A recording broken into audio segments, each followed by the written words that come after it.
गरीब धन जननी धन भूमि धन, धन नगरी धन देश, धन करणी धन कुल धन, जहां साधु प्रवेश। जगत गुरु तत्वदर्शी संत रामपाल जी महाराज के 74वें अवतरण दिवस के अवसर पर दिनांक 6, 7, 8 सितंबर 2024 को नेपाल सहित भारत के सभी सतलोक आश्रमों में 3 दिवसीय महासमागम का आयोजन किया जा रहा है। इस पवित्र अवसर पर 3 दिवसीय अखंड पाठ, विशाल भंडारा, विशाल सत्संग समारोह जैसे कई भव्य कार्यक्रम भी होंगे, जिसमें आप सभी नगर व ग्राम निवासियों को इस विशाल अद्वितीय भंडारे में सादर आमंत्रित किया जाता है। आयोजन स्थल का पता है सतलोक आश्रम धनाना धाम, सोनीपत, हरियाणा। इस कार्यक्रम का सीधा प्रसारण सुबह 9:15 बजे से दोपहर 12:15 बजे तक संत रामपाल जी महाराज यूट्यूब चैनल और स्पिरिचुअल लीडर संत रामपाल जी महाराज फेसबुक पेज पर भी देख सकते हैं।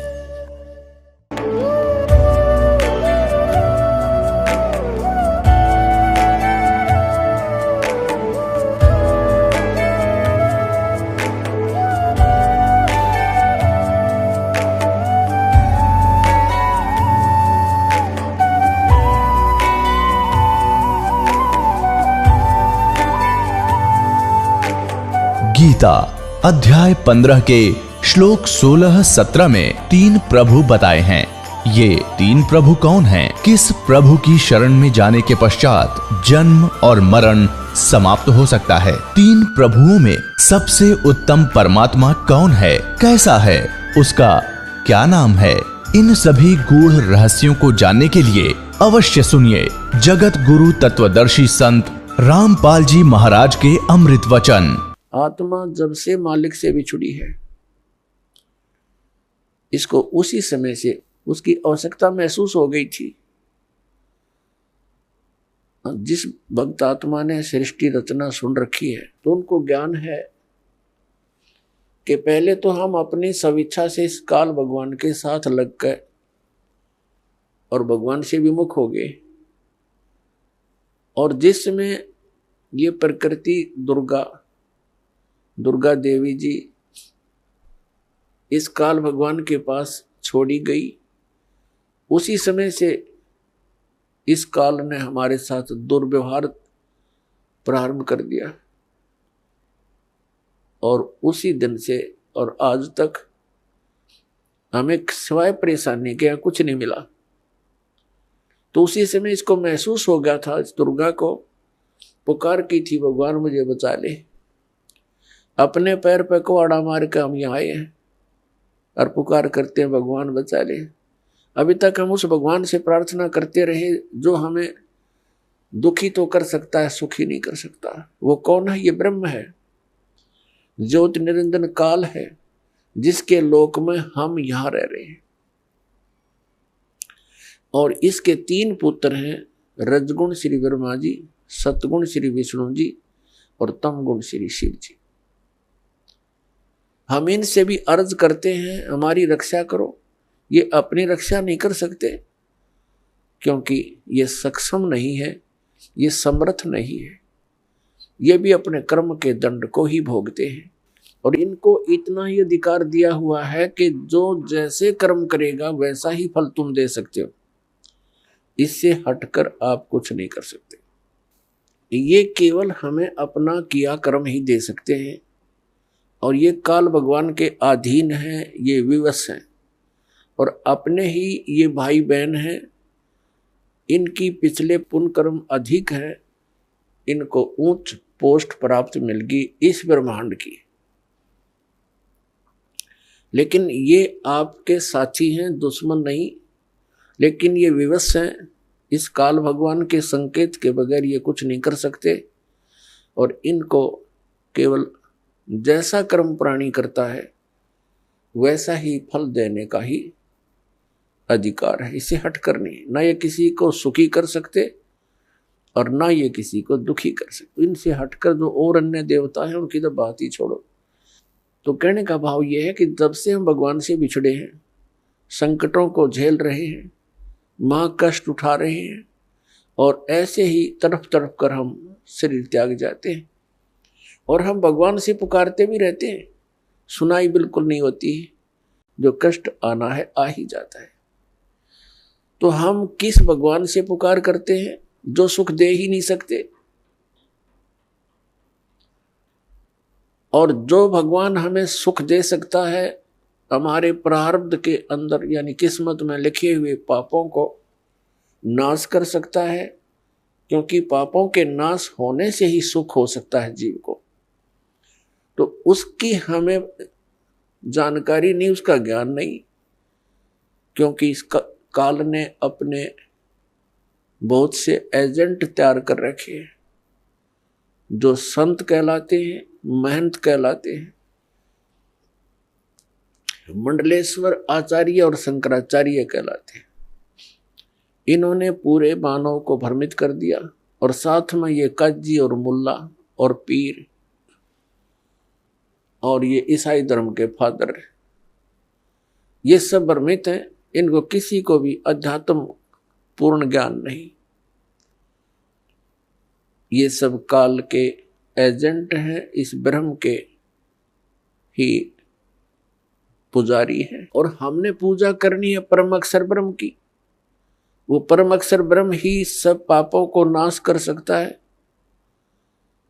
और जब तक पाप नाश नहीं होगा जीव सुखी नहीं हो सकता। तो पुण्यात्मा, सत्संग के अंदर सर्वप्रथम तो ये याद दिलाई जाती है कि मनुष्य जीवन किस लिए प्राप्त होता है। मनुष्य जीवन के कार्य का वास्तविक ज्ञान हो जाता है कि हमने क्या करना चाहिए, इससे मोक्ष प्राप्ति का प्रयत्न करना चाहिए। कल्याण के लिए सबसे अधिक प्रयत्न करना चाहिए। तो उसके बाद आवश्यकता पड़ती है कि गुरु पूरा हो। तो गुरु पूरे से फिर आपका काम चलेगा। इसमें मुख्य ये दो कड़ी होती है। प्रथम, पूर्ण संत की प्राप्ति होने पर ही आपको सत्संग प्राप्त होगा, और सत्संग से ये ज्ञान होगा कि मनुष्य जीवन किस लिए मिला था। तो फिर आपका कल्याण बहुत आसानी से हो जाएगा। तो पुण्यात्मा, जो संपूर्ण ज्ञान है, संपूर्ण अध्यात्म ज्ञान है, ये पूर्ण संत ही बता सकता है। अब जैसे परमात्मा ने कहा है कि मानुष जन्म पाय कर नहीं रटे हरि नाम, जैसे कुआं जल बिना बनवाया क्या काम। परमात्मा ने मनुष्य जीवन की आवश्यकता कितनी बताई है कि जो व्यक्ति, जो प्राणी मनुष्य जीवन प्राप्त करके परमात्मा का नाम जाप नहीं करता, उसकी भक्ति साधना नहीं करता, वो तो ऐसा है जैसा जल रहित कूप होता है, वेल विदाउट वाटर, बिना पानी का कुआं। उसका नाम कूप अवश्य है जिसमें जल नहीं, लेकिन गुण कूप के नहीं। ठीक इसी प्रकार जो व्यक्ति परमात्मा की भक्ति नहीं करते, तो वो ऐसे हैं जैसे जल रहित कूप। उसका नाम मनुष्य अवश्य है, लेकिन गुण मनुष्य के नहीं हो सकते। उसके लिए सत्संग की आवश्यकता पड़ती है, और सत्संग के अंदर ये याद दिलाया जाता है कि परमात्मा की भक्ति किस लिए करें। परमात्मा की भक्ति इसलिए करें कि परमात्मा याद दिलाते हैं, साहेब से चितला ले रे मन गर्भ गुमानी। साहेब में भगवान से, परमात्मा से चितला, विशेष कसक बना भगवान की तरफ। अरे मन गर्भ गुमानी, हे अभिमानी मन, परमात्मा की तरफ लग जा। क्यों लग जा, किस लिए, क्या कारण है, ना लगने से क्या हानि है, लगने से क्या लाभ है। नाभि कमल में नीर जमा तेरा दीना मैल बनाए, नीचे जठरा अग्नि जल छीवा तेरी करी सहाय, नीचे शीस चरण ऊपर को वो दिन याद कराए, दांत नहीं जब दूध दिया था अमी महारस खाए, बाहर आया भरम बुलाया बाजे तोर सनाए, तू ही तो छोड़ दे अब चला अधम किस राय, दाई आई घुटी प्याई माता गोद खिलाए,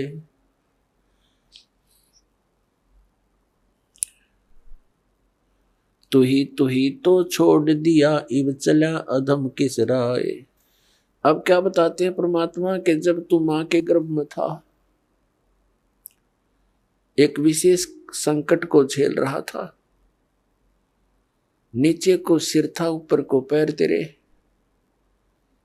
और जब आपत्ति आती है यह प्राणी परमात्मा को याद अवश्य करता है। मां के गर्भ में इस प्राणी को पूरी चेतना होती है कि मैं किस कारण से इस जेल में फंसा हूं। उस समय वो परमात्मा से अर्ज करता है, हे भगवान एक बार मेरा संकट निवारण कर दे, मुझे बाहर निकाल दो, फिर आजीवन आपकी भक्ति करूंगा, 2 रोटी के लिए धंधा भी करूंगा, मालिक तेरी भूल नहीं करूंगा।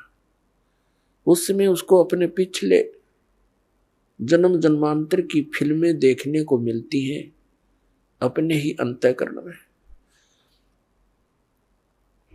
क्योंकि हमारे अंतःकरण के अंदर परमात्मा ने एक ऐसा सिस्टम कर रखा है कि जो भी क्रिया काम कर्म हम करते हैं और जो भी अच्छी मंदी सोच हम अपने हृदय में बनाते हैं वो सब रिकॉर्ड हो जाती है। जब तक जीव मोक्ष प्राप्त नहीं करता तब तक उसके अंतःकरण में उसके सर्व कर्म अंदर फीड रहते हैं, और जब ये प्राणी संसार छोड़कर जाता है धर्मराज के पास जाते ही उसकी वो किए हुए कर्मों की फिल्म ऑन हो जाती है। वहां इसको ये बताने की आवश्यकता नहीं पड़ती, तो ये गलत करा रही हो नाट जा, वहां नाटने की गुंजाइश नहीं रहती कि मैंने ऐसा नहीं किया।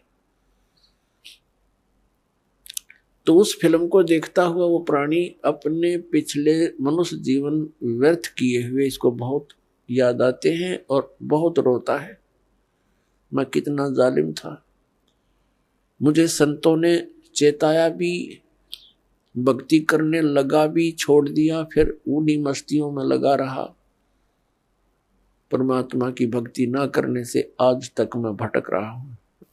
तो उस समय परमात्मा याद दिलाते हैं कि जब तू मां के पेट में था, जब तो तू करा था, हे भगवान तू ही है सब कुछ, और आप एक बार मुझे इस मां की कैद से, पेट की कैद से बाहर निकाल दे, आपको कभी नहीं बोलूंगा। तो यहां परमात्मा कहते हैं बाहर आया और भरम बुलाया, अब चला अधम किस राह, ए नालायक अब कौन सा रास्ता अपना लिया तूने। क्या बताते हैं कि 12 वर्ष खेलते बीते लीना ब्याह करवा, पहले बचपन में ब्याह हो जाते थे, उस समय की वाणी है ये। 12 वर्ष खेलते बीते लीना ब्याह करवा, और तरुणी नारी से बना गरबारी, अब चला मूल गवा। परमात्मा ये नहीं कहते कि ब्याह ना करवाओ, कहने का भाव यू है कि इससे काम ना लगे रहो, इस मनुष्य जीवन के एक मुख्य कार्यों को और इसमें साथ जोड़ लो, और उसके बिना तो ये सारा काम व्यर्थ है, और उसके साथ हो जाने से सारी सफलता। जब व्यक्ति महादुखी हो जाता है, अपने सतर के सब प्रयत्न ये कर लेता है, चाहे राजा भी क्यों न हो, तो उसको भगवान की आवश्यकता महसूस होती है। राजा लोग भी परमात्मा के लिए साधु संतों के पास जाते हैं, आशीर्वाद प्राप्त करते हैं। तो परमात्मा हमें याद दिलाने आते हैं कि तुम भिखारी क्यों बनो, वो साधु क्या करते हैं, वो भी तो भगवान की भक्ति करते हैं, तुम भी करो, तुम स्वयं धनी बनो उस भक्ति का, याचक क्यों बनो तुम। तो वह हमारे समझ में नहीं आई, क्योंकि हम इस गाइड गणे कर रखे हैं। हमने सोच ये रखा है कि भक्ति तो वो लोग करते हैं जो गुफाओं में बैठे, भक्ति तो वही कर सकते हैं जो बिल्कुल घर से घर त्याग कर जंगल में जा बैठे हुए फरी हैं। वह फरी नहीं है, वो तो आपसे भी दुखी है। तो परमात्मा हमें याद दिलाते हैं कि तरुणी नारी से गरबारी और चाल्या मूल गवा। मूल का अर्थ है जो अपने मनुष्य जीवन के श्वास रूपी पूंजी, जो मूल धन तुझे प्राप्त हुआ था। ये मनुष्य जीवन के जितने श्वास हैं ये आपका धन है, ये मूल धन है। और इस मूल धन से हमने आगे व्यापार करना था, सौदा करना था, और इसको दुगना तिगना चौगुना करना था। परमात्मा कहते हैं कि 3 लोक और भवन चतुर्दश सब जग सौदा आही, और दुगने तिगने और किए चौगने और किन्हु मूल गवाही। 3 लोक और भवन चतुर्दश ये सभी अपने सौदे के लिए आए हुए। जैसे कोई व्यक्ति विदेश चला गया या दूसरे शहर में चला गया 2, 4, 10 लाख रुपए लेकर व्यापार करने के उद्देश्य से कि उनके 10 के 20 बनाऊं, अपने नेक नीति से कमाऊं, और वो उन पैसों से ही जाकर के होटल में मौज मस्ती कर रहा है, व्यापार कर नहीं रहा, बिजनेस कर नहीं रहा, तो उस मूल धन को खर्च रहा है, उसको बर्बाद कर रहा है, और एक दिन कंगाल होकर स्वदेश लौट आएगा और किसी के मजदूर लगेगा। और दूसरा व्यक्ति उन 10 लाख रुपयों से सौदा खरीदता है, बेचता है, दुगने तिगने कर रहा है, तो उसने उसका यथार्थ लाभ प्राप्त कर लिया। ठीक इसी प्रकार जो मनुष्य जीवन प्राप्त प्राणी इस पूंजी को खर्च रहे हैं, कोई मंत्री बन गया, कोई प्रधानमंत्री बन गया, कोई जज बन गया, कोई IAS IPS बन गया, कोई फैक्ट्री का मालिक बन गया, ये पिछला धन है आपका। कोई मनुष्य जीवन ही आपको मिला है तो बहुत पुण्यकर्मी प्राणी है, आप धनी है भगवान के धन से। जिसको मनुष्य जीवन प्राप्त है वो मूल धन पूरा लिए हुए है। बाकी उच्च पोस्ट प्राप्त हो जाना, राजा बन जाना, ये उस भक्ति धन का एक एक्स्ट्रा आइटम है। ये केवल दान पुण्य का ही फल है इनका। और मूल पूंजी वो भक्ति वाली वो सबकी मनुष्य जीवन प्राप्त प्राणियों की एक जैसी है, जिनको मनुष्य जीवन मिल गया। चाहे वो रिक्शा चलाता है, चाहे मजदूर है, चाहे सेठ है, और चाहे मंत्री या प्रधानमंत्री है, कोई भी है। भक्ति धन आपका जो है नाम की कमाई वाला धन तो सबका समान है।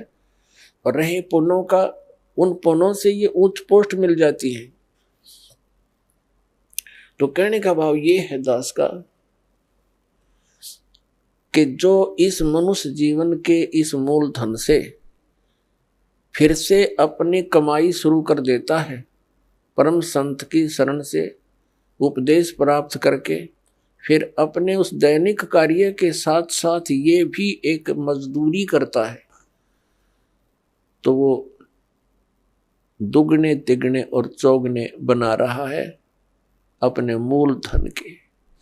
अब परमात्मा ने आकर ये ज्ञान दिया है, और यथार्थ ज्ञान को भगवान ही बता सकते हैं जीव तो अटकल लगाया करते हैं। आप देखिएगा पवित्र चारों वेदों और श्रीमद् भगवत गीता के अंदर जो ज्ञान है वो गॉड गिवन है, और परमेश्वर कबीर जी की वाणी वो गॉड गिवन है, स्वयं परमेश्वर ने आके बोली है। और उन महापुरुषों की वाणी जो परमात्मा से परिचित हुए, जिनको भगवान आकर सीधे मिले, उनको अपने से परिचित करा के वापस छोड़ा, उनकी वाणी भी गॉड गिवन है, क्योंकि उनका अनुभव आंखों देखा है परमात्मा की उन वाणी से भी मेल खाता है। तो इस प्रकार जो 18 पुराण हैं उनको देखिएगा, वो जीव की सोच है। इन ब्रह्मा विष्णु महेश और अन्य ऋषि महर्षियों का अपना ज्ञान अनुभव है, वो वेदों से बहुत कम मेल खाता है।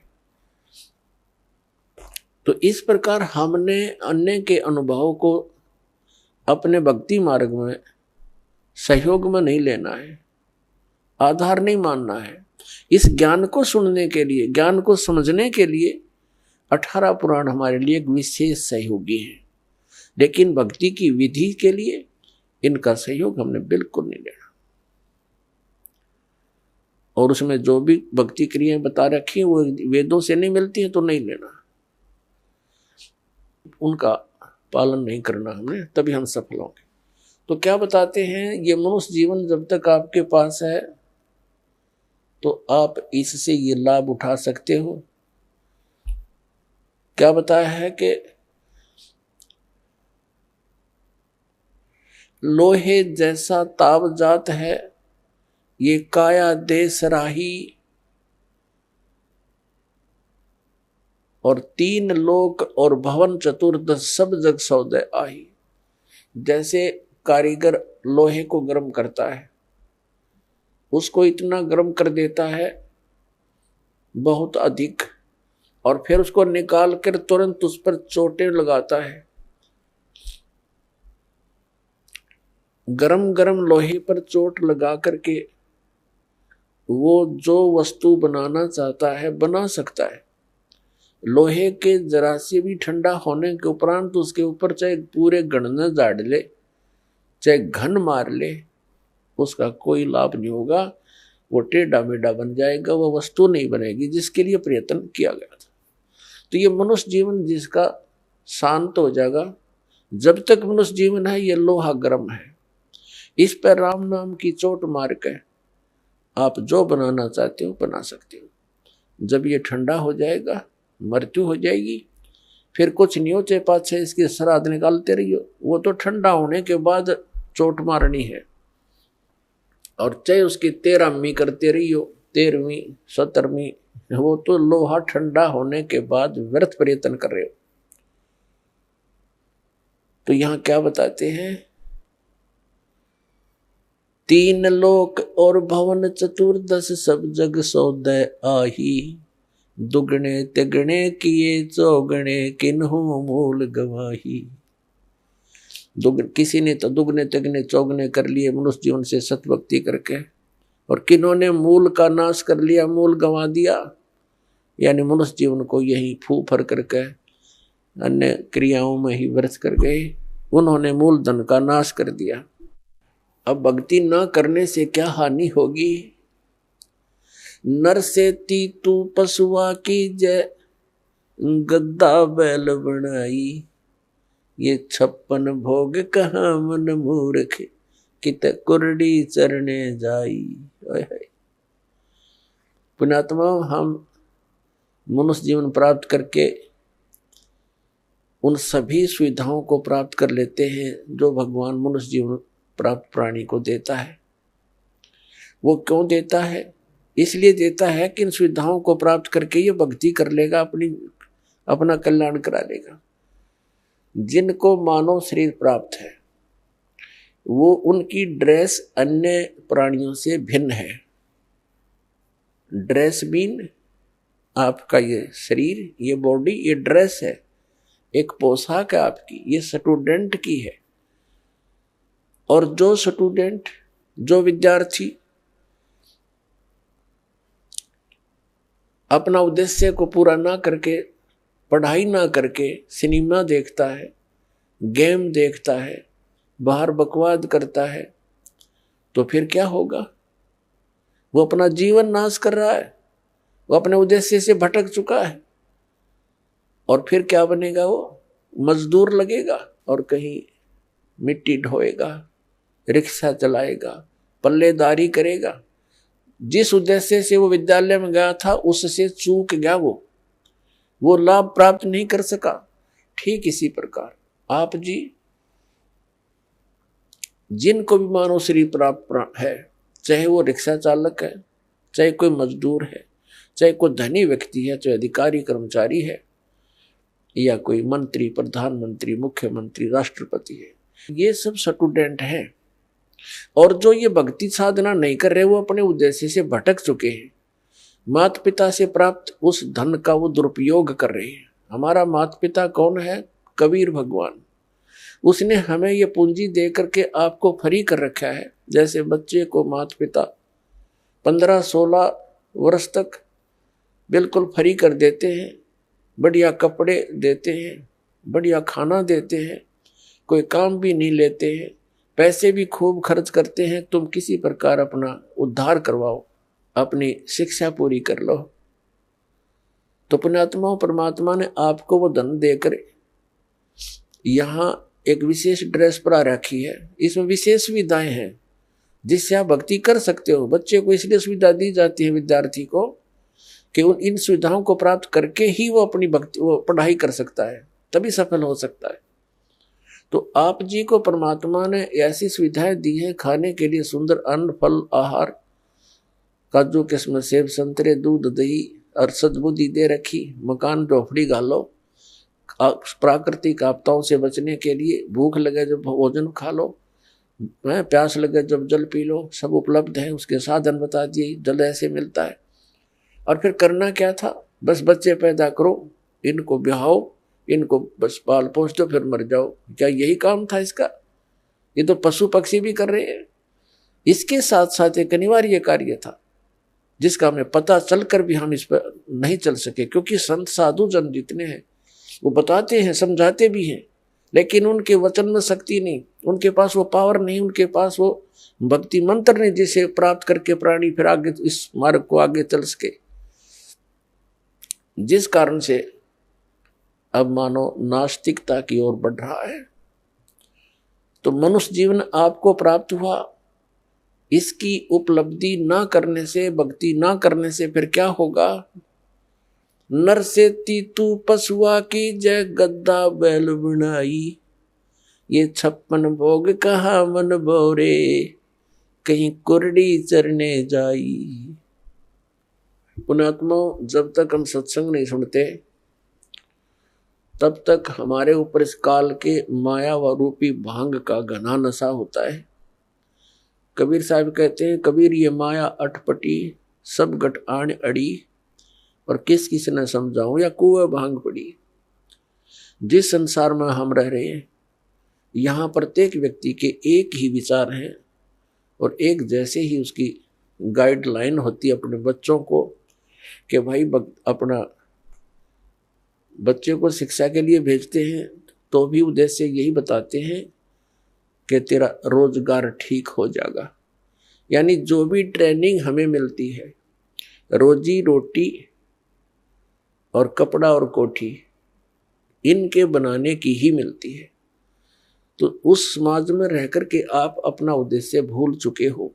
सत्संग में आने से कुछ समय आपको भगवान देता है, निश्चिंत होकर सत्संग सुनते हो और बहन भाइयों से मिलते हो, उनसे भी आपको फिर धीरे धीरे ये ज्ञान सुनने को मिलता है, तो आपकी रुचि बन जाती है। तो परमात्मा क्या बताते हैं कि आप मनुष्य जीवन प्राप्त हो, आपको कितनी सुविधा प्राप्त है। जब भूख लगती है खाना खा लेते हो, प्यास लगती है पानी पी लेते हो, गर्मी सर्दी से बचने के लिए मकान बना लिए। ये वैसे मकानों की आवश्यकता हमने इतनी चाहिए थी कि आवश्यकता से अधिक ना बनाए इनको। ये हमारा भक्ति बाधक है। जो भक्ति करना चाहते हैं, मोक्ष कराना चाहते हैं, तो उनको इन सब नियमों को फॉलो करना पड़ेगा जो बताए जाते हैं। क्योंकि वो भक्ति में बाधक है। और जो भक्ति बाधक है आप उनको भी साथ लेकर चल रहे हो, तो आप ऐसा कर रहे हो जैसे किसी पशु के गल में लठ बांध दिया करते ऐसा मोटा रस्से में गाल के। अब वो चल नहीं सकता उस स्पीड से जैसे उसे चलना चाहिए, चल गट्टियां पर लग गए। तो आप जी इन मर्यादाओं को पालन ना करके और भक्ति रूपी मार्ग पर चलने की चेष्टा करोगे, आप नहीं सफल हो सकते।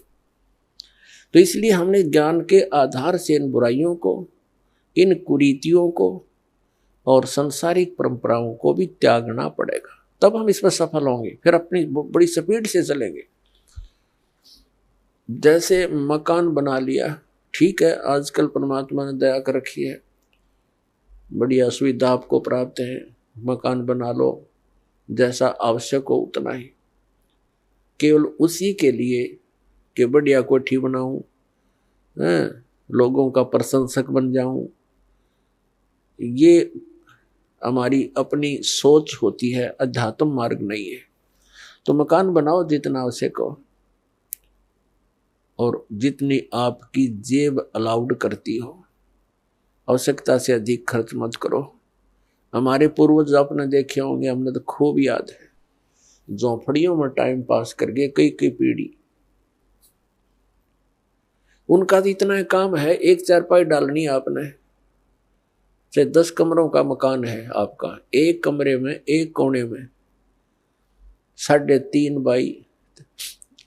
बाई 7 फुट की जगह चाहिए आपने। घुटने तो घुड़िया तो मोकली है। कबीर साहब तक कहते हैं घर तो 3.5 हाथ और गढ़ा तो 4.25 है। कहे कबीर अधिका कहे उसको नहीं विचार। ये मनुष्य की जो शरीर है 3.5 हाथ का होता है। परमात्मा कहते हैं आपने घर 3.5 हाथ की आवश्यकता है, घना बनाओ तो 4.25। अरे से फालतू बनावा है तो मूर्खता है तेरी। फिर भी परमात्मा का कहने का तात्पर्य है कि आवश्यकता से अधिक कोई भी वस्तु आप संग्रह करते हो, आपकी भक्ति का बाधक बनेगा, क्योंकि समय वेस्ट व्यर्थ जाएगा। कोठी बना ली, 1-2 लाख अपने पास से लगा लिए, 3 लाख कर्जा कर लिया। अब जब तो कर्जा ले लिया, ऋण ले लिया, पता नहीं चला, 1 महीने के बाद मांगने वाला आने लग जाएंगे।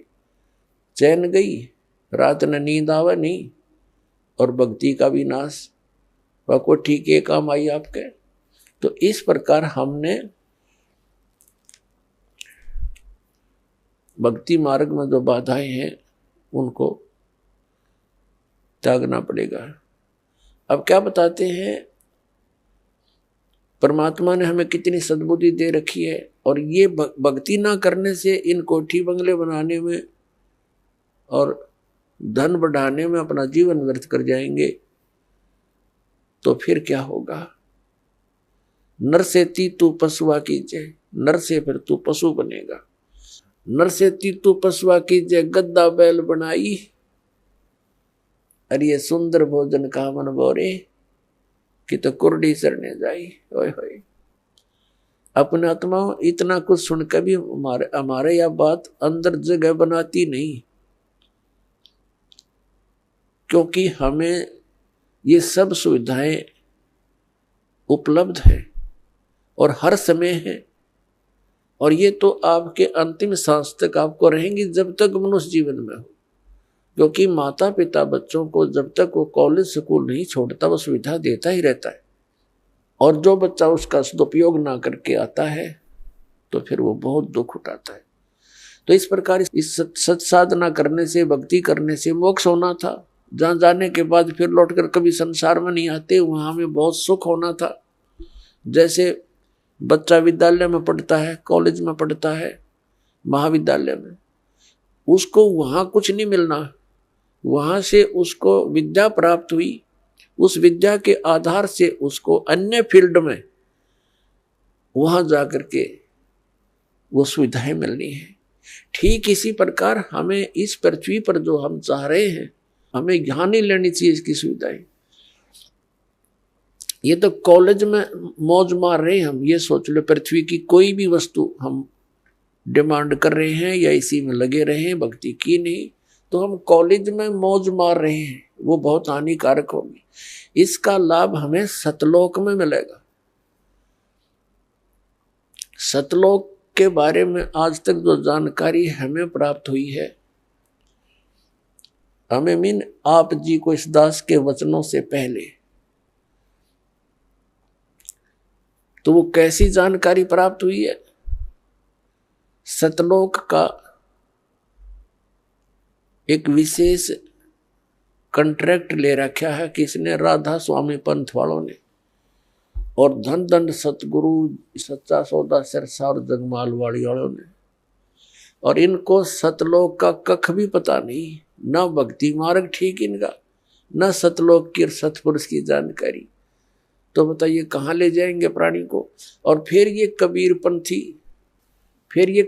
पंथी जितने हैं, ये भी सतपुरुष और सतलोक के गुण गाते हैं और सतनाम की महिमा मुख्य वर्णन करते हैं।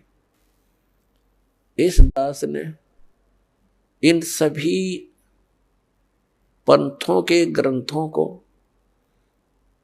बहुत गहराई से जाना, समझा, पढ़ा और फिर परमात्मा से प्राप्त उस यथार्थ ज्ञान से तुलना की। इन कबीर पंथियों के पास भक्ति मार्ग की ABCD भी नहीं है, और न इन राधा स्वामी, जय गुरुदेव और ये सच्चा सौदा सिरसा वाले और जगमाल वाली इनके पास, और न इन अन्य संतों के पास तो होना कहा, न इन आचार्य और शंकराचार्यों के पास भक्ति मार्ग। ये तो सतलोक जानते ही नहीं, इनका तो सब्जेक्ट नहीं। ये तो श्री राम, श्री कृष्ण, श्री विष्णु और श्री शंकर भगवान की पूजा तक सीमित किए हुए हैं, आचार्य और शंकराचार्य। और ये सुधांशु जी महाराज और ये आसाराम जी महाराज और ये सतपाल जी महाराज और ये बालयोगेश्वर जी महाराज और ये सारे कृपालु जी महाराज और ये दूसरे जितने ये ब्रह्म ऋषि कुमार, ये इस तरह के सारे ये कख निन के पास भक्ति मार्ग का, पूरे विश्व को डबोए बैठे, अपना नाश कर रहे। अपने आत्माओं, जिन पुण्यात्माओं को ज्ञान नहीं, तो ये सोचते हैं कि रामपाल पता नहीं अपने आप में के मान रहा है, अपने आप कोई विद्वान मानता है। इसमें विद्वान और अविद्वान की बात तो है ही नहीं। हमारे सदग्रंथ परमात्मा ने दे रखे हैं, उन सदग्रंथों की जिनको जानकारी है तो वो भक्त है, वो संत है, और उसकी जानकारी नहीं है वो ना भक्त है। भक्त तो हो ही नहीं सकता क्योंकि उसको थ्योरी का पता नहीं, प्रैक्टिकल करेगा क्या। तो पुण्यात्मा पूरे विश्व में इस दास के अतिरिक्त ना यू ज्ञान है, ना ये समाधान है। ये वचन प्रथम बार कोई सुनता है तो उसको खटकते हैं, लेकिन समय आने पर ये अच्छे भी लगेंगे, मीठे लगेंगे। एक बार परमेश्वर कबीर जी ने गोरखनाथ जी से वार्ता करते समय कहा था कि गोरखनाथ मैं सबन का गुरुआ। परमात्मा ने कहा था मैं सबका गुरु हूं, उस्ताद इस अध्यात्म मार्ग में। तो गोरखनाथ जी कहने लगे तुम मेरा वचन मोह लग गए कड़ुआ, कि आपकी बात मुझे अच्छी नहीं लगती, आप कहते हो मैं सबका गुरु हूं। तो परमात्मा ने कहा कि कड़ुआ लगे सो मीठा होई, हमारी बात पतीजे जोई। पतीजे माने विश्वास करें। परमात्मा ने कहा था ये जो कड़ुआ लगे सो मीठा होई। आज आप क्या गले नहीं उतरी ये बात कि मैं सबका गुरु हूं, मैं सदगुरु हूं, वो अलग बात है, लेकिन कड़ुआ लगे सो मीठा होई, हमारी बात पतीजे जोई। विश्वास करो, मैं जो बता रहा हूं इस पर करके देखो, अध्ययन करो, सदग्रंथों को चेक करो, फिर ये बात आपको सच्ची महसूस होगी जो दास ने अभी कहा था। तो प्रसंग जो चल रहा है वहीं आते हैं। ये जितने भी हैं, विशेषकर राधा स्वामी पंथ, जय गुरुदेव पंथ, ये सच्चा सौदा सिरसा वाले और जगमाल वाली वाले और ये ठाकुर जी वाले, एक दनौद भिवाड़ी वाले, ये सारे नरे बबुल के पेड़ उग गए। अपने आत्माओं ये बताते हैं कि सतलोक में परमात्मा निराकार है, और इन्हें ना सतलोक का पता। सतलोक क्या है? कहते हैं वही सतलोक, वही सतनाम, वही सार नाम, वही सार शब्द और वही सतपुरुष, वो सतलोक ही है, वो निराकार है, चेतन प्रकाश है।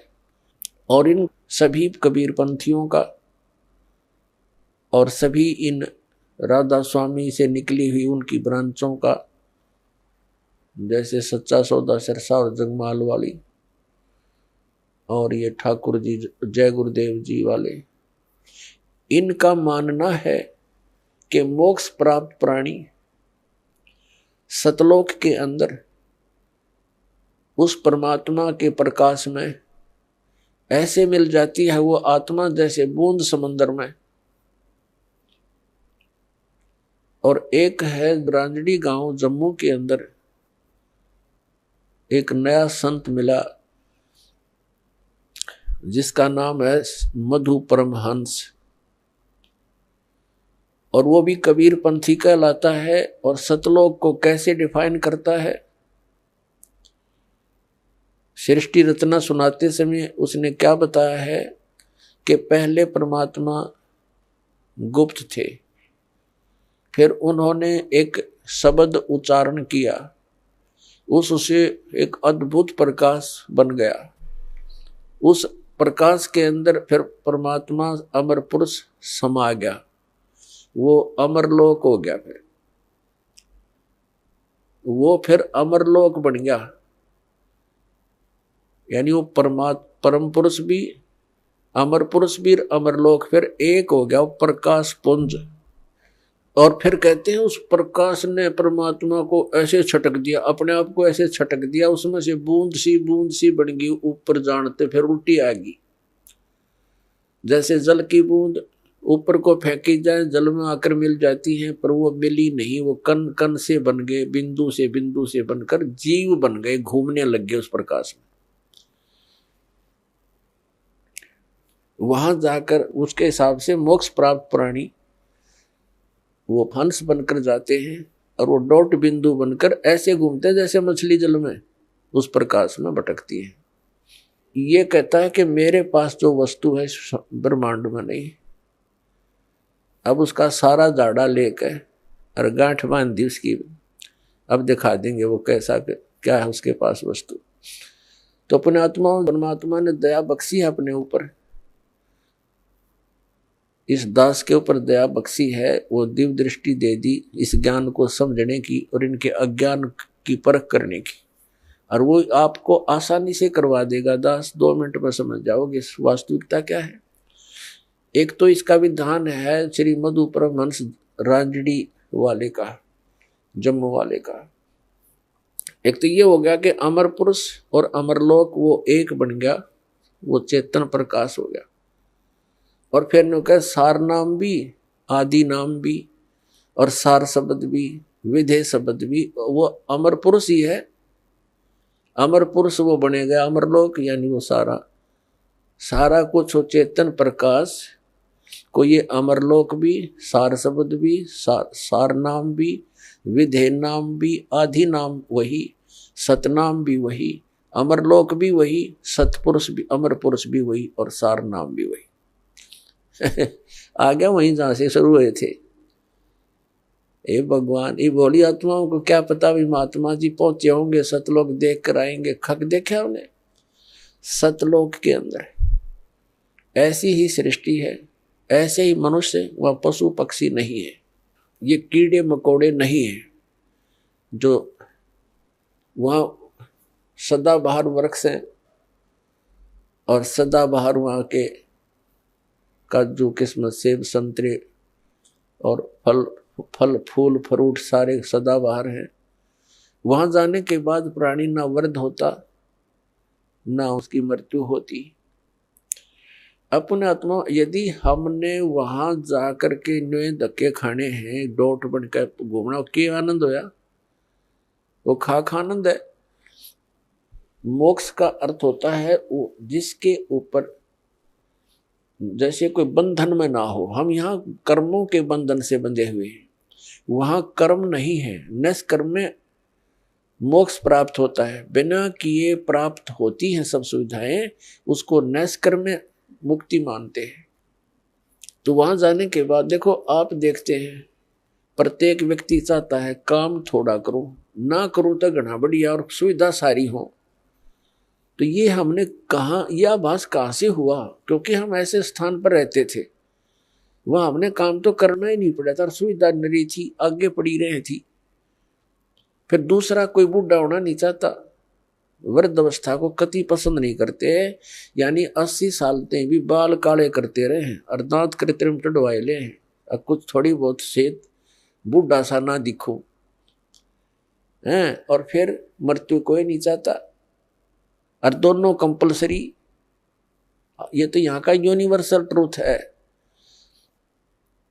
हार्ड एंड फास्ट रूल है तो इसका कि वृद्ध भी होगा और मृत्यु भी होगी, और हम दोनों पसंद नहीं करते, दोनों कंपलसरी होंगी यहाँ पर। इसी प्रकार कोई काम करना नहीं चाहता, हम उच्च शिक्षा किस लिए प्राप्त करते हैं कि हम कुर्सी पर बैठे दफ्तर के नीचे, नौकर हों, घंटी बजाएं, पानी पिलाओ, चाय लाओ, हैं, काम कुछ नहीं करना पड़े, तनख्वाह मिले गणी ठाठ से रहे। तो ये हमारी प्रवृत्ति जो यहाँ हम एक नकल कर रहे हैं, एक लकीर पीट रहे हैं सतलोक के उस सुख को भूल कर, उसको छोड़कर, और वो वहीं प्राप्त हो सकती है बबूल के पेड़ पर। यदि कोई आम खोज रहा है बबूल के वन में और वहां कोई आम ढूंढ रहा है, उस जैसा मूर्ख नहीं। तो हम इस बबूल के वन में, इस काल के लोक में, और वो सुख खोज रहे हैं सतलोक वाले। यहाँ के स्वर्ग महास्वर्ग में भी वो सुख नहीं है। तो वो बातें परमात्मा ने हमें याद दिलाई हैं। तो प्रसंग चल रहा है कि सतलोक के अंदर आपको मनुष्य शरीर मिलेगा। वहां 3 पोर्शन है सतलोक के। जैसे अपनी कैपिटल है, राजधानी है दिल्ली, और दिल्ली एक स्टेट भी है। तो दिल्ली का जो बाह्य दिल्ली है, ग्रामीण क्षेत्र है जो, वो तो समझो बाहर की दिल्ली। फिर बीच का बाजार आ गया, और फिर प्रधानमंत्री यानी अपना सेक्रेटरीट जो राजधानी स्थल है। ऐसे ही वहां का विभाजन है। तो बाह्य जो क्षेत्र है कति बाहर के साइड का सतलोक का, उसमें बाग बगीचे, फल, झरने, नदियां बह रही है। उसके नेक्स्ट जो सेकंड पोर्शन है, उसके अंदर पूरे आपके बहुत सुंदर सुंदर महल बने हुए हैं जो खाली पड़े हैं, जहां से आप आए हो छोड़कर। एक एक परिवार का पूरा द्वीप है। जैसे आप किसी भी अधिकारी, कर्मचारी या पैसे वाले सेठ के मकान को देखोगे, वो क्या बनाता है, बड़ी कोठी हो, एक अच्छा आगे आंगन हो, लान जिसे बोलते हैं, और उसके अंदर फल फ्रूटों के पौधे पादे लगे हों, बगीची बनी हो, झरना लगा रखा हो, तालाब हो। इस तरह की हम सुविधा खोजते हैं। और हम पिकनिक मनाने जाते हैं, पहाड़ देखने आ जाते हैं, बड़े बड़े सुंदर स्थान, झरने देखने जाते हैं। ये हमारा स्वभाव वहां से बना हुआ है। और यहाँ तो हम जाते हैं, वहां जेब कटवा कर आ जाते हैं, 10,000 रुपये ले गए कुल्लू और मनाली मई जून जुलाई में, और अपने पैसे खर्चो, वह कुछ दिनों के लिए इधर उधर सैर सपट्टे करो और पैसे बर्बाद करके वापस आ जाओ। यहाँ का तो ये सुख है। और सतलोक में जाने के बाद वो कभी अभाव नहीं, कोई खर्च नहीं, और किसी किस्म का कोई वहाँ दुख नहीं। तो अब हम कोई मरना नहीं चाहते, और ये परिवार बना रहो, हम मरा नाम न कति जरूरत नहीं, चाहे दुखी और भी हो जावा, हम यहाँ से नहीं जा सकते, जरूरत ही नहीं हमने जाने की फिर। लेकिन यह मृत्यु खतरनाक हमारे लिए, और वृद्ध अवस्था, और ये सारा वहां होगा, और वहां फिर दुख नहीं, कोई काम नहीं, अपना बहुत ही सुविधा है आपको। वहां भी आपको परमात्मा की याद बनी रहती है। परमात्मा की जो सिमरन वहां भी आपने करना होता है, उस सिमरन का इतना आनंद आता है कई व्यक्ति सोचते हैं फिर वहाँ करें क्या, वहाँ परमात्मा की याद, वहाँ बहुत सब सुविधाएं हैं जो यहाँ वर्णन नहीं कर सकते। वहाँ आपको पता भी नहीं चलता कितना समय बीत जाता है और आप सदा सुखी रहते हो। कोई राग द्वेष नहीं, कोई ऐसी चीज का अभाव नहीं जिससे राग द्वेष बने। कोई ऊंचा बड़ा नहीं, छोटा बड़ा नहीं, वहां पर सबको एक जैसी सुविधा है। तो ये सतलोक के अंदर सभी सुविधाएं हैं और वहाँ पूर्ण मोक्ष है वो प्राणी, कोई प्रतिबंध नहीं।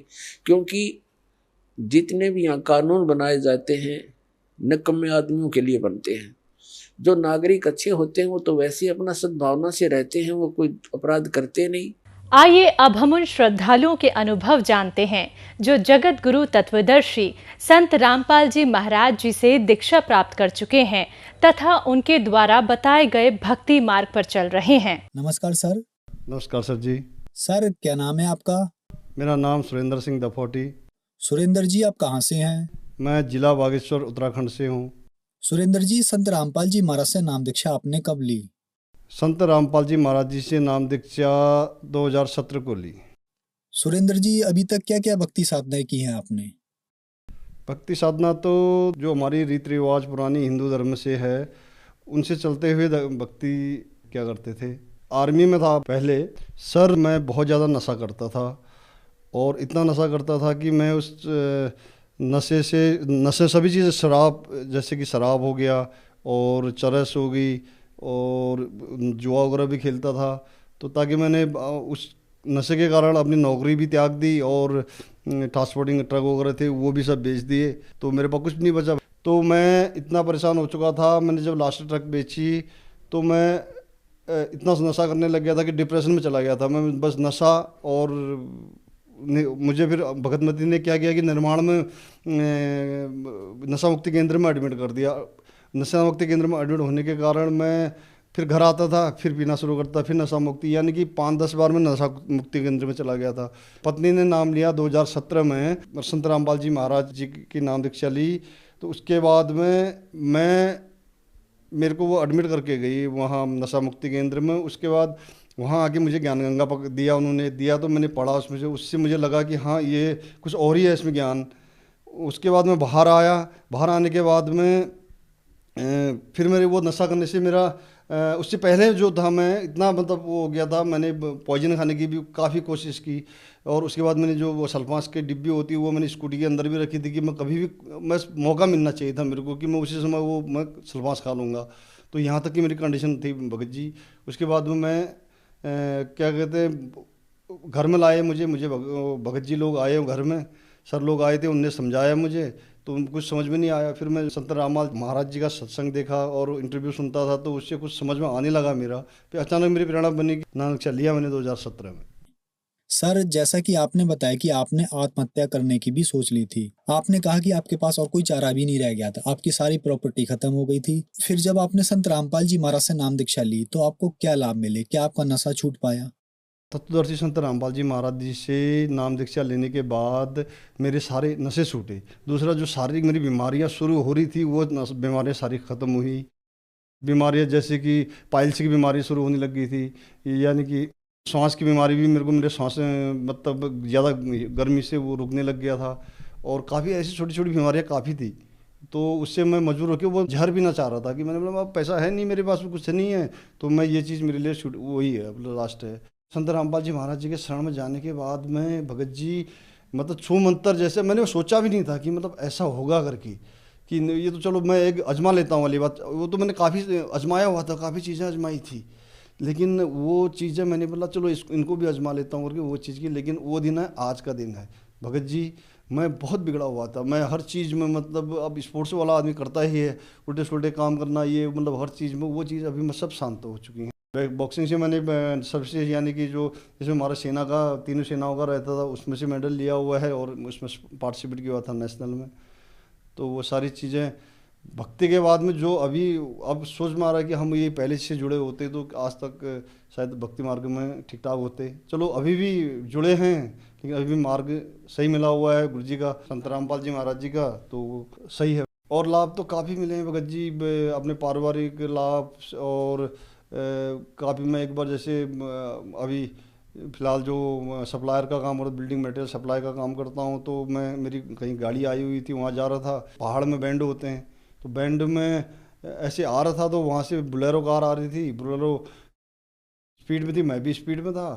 तो देखने जो बंदे बैक साइड में धूप सेक रहे थे, वो देख रहे थे, तो उन्हें मतलब गया एक बंदा, मैं इसको तो टक्कर मार देगी वो करके। और मैंने भी सोच लिया था कि मैं मेरा इस दाहिने हिस्से में जो है गाड़ी मारेगी करके, लेकिन मैं साबुत आगे निकल के और पीछे देखा मैंने, वो कार आगे चलेगी और मैं ठीक ठाक बच गया। ये गुरु जी की, संत रामपाल जी महाराज की ये कृपा हुई। सर, जैसा कि आपने बताया कि आप इंडियन आर्मी में एक ऑफिसर रैंक के पद पर थे, आप नशा करते थे, नशे के लिए आपने अपनी नौकरी छोड़ी, नशे में ही आपकी सारी प्रॉपर्टी बिक गई और लास्ट में आप अपना शरीर भी छोड़ना चाह रहे थे। आप बहुत सारे नशा मुक्ति केंद्र में भी गए, लेकिन आपका नशा नहीं छूटा। फिर आपने संत रामपाल जी महाराज से नाम दीक्षा ली और आपका नशा छूट गया। सर, यहाँ पे सवाल ये बनता है कि आप नशे के लिए अपना शरीर भी छोड़ना चाह रहे थे, लेकिन फिर भी आपका नशा नहीं छूटा। तो संत रामपाल जी महाराज ने आपको ऐसा क्या दिया जो आपका नशा एकदम से छूट गया? एक तो जो उनके नियम है, उस नियम को जो फॉलो करेगा तो उससे सारे आदमी इसने वैसे ही ठीक हो जाना है। दूसरे जो वो उसके बाद में मंत्र देते हैं, जो हमें मंत्र देते हैं, जो नाम दीक्षा के बाद में, उन मंत्रों में इतनी ताकत होती है कि अगर सही ढंग से जिस हिसाब से बता रखे हैं उस हिसाब से करो तो वो चीज़ सब नशा क्या, उसमें तो बड़ी बड़ी चीज़ें छूट जाती हैं। वो नशा तो मेरा ऐसा चुटकी में छूटा जो कि मैं काफ़ी सालों से छोड़ना चाहता था। जब मैं स्कूल से लेबर में था तब से छोड़ना चाहता था, लेकिन छूटता नहीं था। तो थोड़ा सा मौका मिल जाए फिर पीता था। लेकिन उस भक्ति में इतनी ताकत है कि वो सभी चीज़ जो भी गलत काम है उनको सबको साइड कर देती है। सर, ये बहुत अचरज की बात है। आप देव भूमि से बिलोंग करते हैं। उत्तराखंड को देवों की भूमि कहा गया है। आपके यहाँ केदारनाथ धाम है, बद्रीनाथ धाम है, तो इन सब धाम को छोड़कर आप संत रामपाल जी महाराज जी की शरण में आए और आपने बताया कि आपको जो संत रामपाल जी महाराज ने मंत्र दिया उससे आपका नशा छूट गया। तो क्या ये मंत्र केवल संत रामपाल जी महाराज जी के पास ही है और आपको कहीं ये मंत्र नहीं मिला?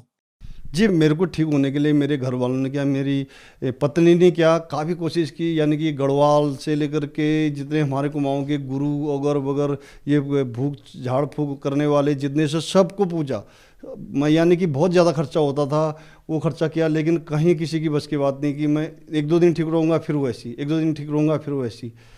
तो वही मैं समझ के चलता था कि हाँ चलो ये वाली नाम दीक्षा लेने वाली बात कर रहे हैं, संत रामपाल जी महाराज जी के पास जाने वाली बात कर रहे हैं, चलो इतनी सारी चीज़ें तो मैंने कर ली। मैंने कश्मीर से कन्याकुमारी, क्योंकि मैं आर्मी में रहा हूँ, मैंने हर शहर हर चीज़ देखी हुई है, सब चीज़ मैं मुसलमानों के उनके पास में गया हूँ कि जो ये होते हैं पीर जो होते हैं उनके पास भी गया, उन्होंने किसी भी मैंने वो झाड़ फूक करने की कोशिश की, लेकिन उससे भी कुछ नहीं हुआ। लेकिन मैंने इतनी सारी चीज़ें मैंने कर ली हैं, तो मैं एक बार चलो ये जो कह रहे थे ज़बरदस्ती कर रहे हैं, मैं एक बार ठीक है मैं मानता हूँ उनकी बात में, क्योंकि मैं जब रामपाल जी महाराज के शरण में तब आया। जब मैं शरण में गया तो मुझे यकीन नहीं था फिर भी कि मैं ये होगा करके। सिर्फ मैं इंटरव्यू जब देखता था तो उससे पता हाँ फ़र्क तो हुआ है, लेकिन जब मुझे नाम दीक्षा लेने के लिए जब मैं वहाँ गया, वहाँ जब मुझे वो चीज़ बताई गई कि ये चीज़ करनी, तो वो मैंने करीबन 1.5-2 महीने से तो मैंने प्रॉपर ऐसे की कि मैंने सोचा कि देखता हूँ मैं अगर इतनी शक्ति इनमें होगी तो मैं ठीक हो जाऊँगा। और मैंने की प्रॉपर ढंग से जो चीज़ें बताई मेरे को, तो मैं वो चीज़ें सब निकल गई और संत रामपाल जी की कृपा से मैं आज के डेट में ठीक हूँ और समाज में बैठने लायक उठने लायक हूँ। जो मंत्र नाम दीक्षा के अंदर संत रामपाल जी महाराज द्वारा दिए गए हैं, उन मंत्रों में इतनी शक्ति है कि वो मंत्र विश्व में तत्वदर्शी संत के पास ही होता है, वही देते हैं, और बाकी वो किसी के पास नहीं होता। न वो किसी के और के देने से, और के पास तो हो ही नहीं सकता, लेकिन उनके देंगे तो उनसे फ़ायदा होता है। उन मंत्रों में इतनी ताकत है कि हम उनको जिस हिसाब से बताया गया है उस हिसाब से उनको फॉलो करेंगे तो वो चीज़ से फ़र्क होता है। सर, जैसे कि आपने बताया कि नशा मुक्ति केंद्र में पैसे लगते हैं, जितने दिन आपके पास पैसे हैं उतने दिन आप वहाँ रुक सकते हैं, तो क्या संत रामपाल जी महाराज जी के आश्रम में भी पैसे लगते हैं? नहीं भगत जी, वहाँ पैसा कहाँ, वहाँ तो आश्रमों में जाने से ऐसा लगता है कि हम कहीं और ही चले गए। वो कोई पैसा नहीं, ऐसा घी में बना हुआ खाना मिलता है। संत रामपाल जी महाराज जी के आश्रमों में इतनी सुविधाएं हैं, भगत क्या जगत क्या सबके लिए जो वहाँ पर आते हैं सुनने के लिए, कि वो कहीं जो भी आता है वो मतलब ऊपर ही बात करता है कि यार तो बहुत अच्छा है ये है।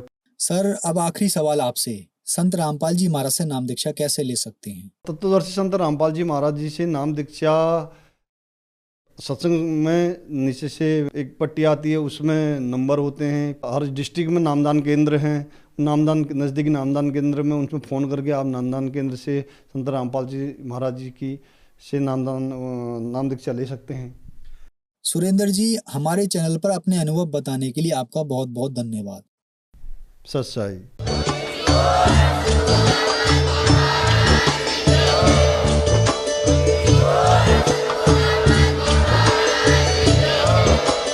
आप सुन रहे थे जगत गुरु तत्वदर्शी संत रामपाल जी महाराज जी के मंगल प्रवचन। अधिक जानकारी के लिए विजिट कीजिए हमारी वेबसाइट www.jagatgururampalji.org। संत रामपाल जी महाराज जी के शुभ आशीर्वाद से पूरे विश्व भर में 500 से भी ज्यादा नाम दीक्षा केंद्र हैं, जिन पर संत रामपाल जी महाराज जी द्वारा ऑनलाइन निशुल्क नाम दीक्षा दी जा रही है। अपने नजदीकी नाम दीक्षा केंद्र का पता करने के लिए संपर्क करें 8222880541।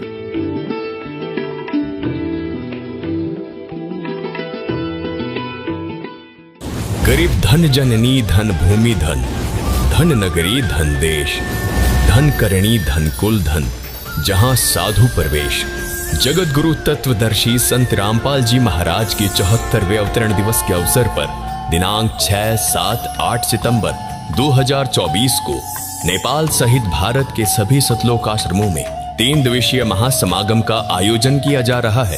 इस पवित्र अवसर पर 3 दिवसीय अखंड पाठ, विशाल भंडारा, विशाल सत्संग समारोह जैसे कई भव्य कार्यक्रम भी होंगे, जिसमें आप सभी नगर व ग्राम निवासियों को इस विशाल अद्वितीय भंडारे में सादर आमंत्रित किया जाता है। आयोजन स्थल का पता है सतलोक आश्रम धनाना धाम, सोनीपत, हरियाणा। इस कार्यक्रम का सीधा प्रसारण सुबह 9:15 बजे से दोपहर 12:15 बजे तक संत रामपाल जी महाराज यूट्यूब चैनल और स्पिरिचुअल लीडर संत रामपाल जी महाराज फेसबुक पेज पर भी देख सकते हैं।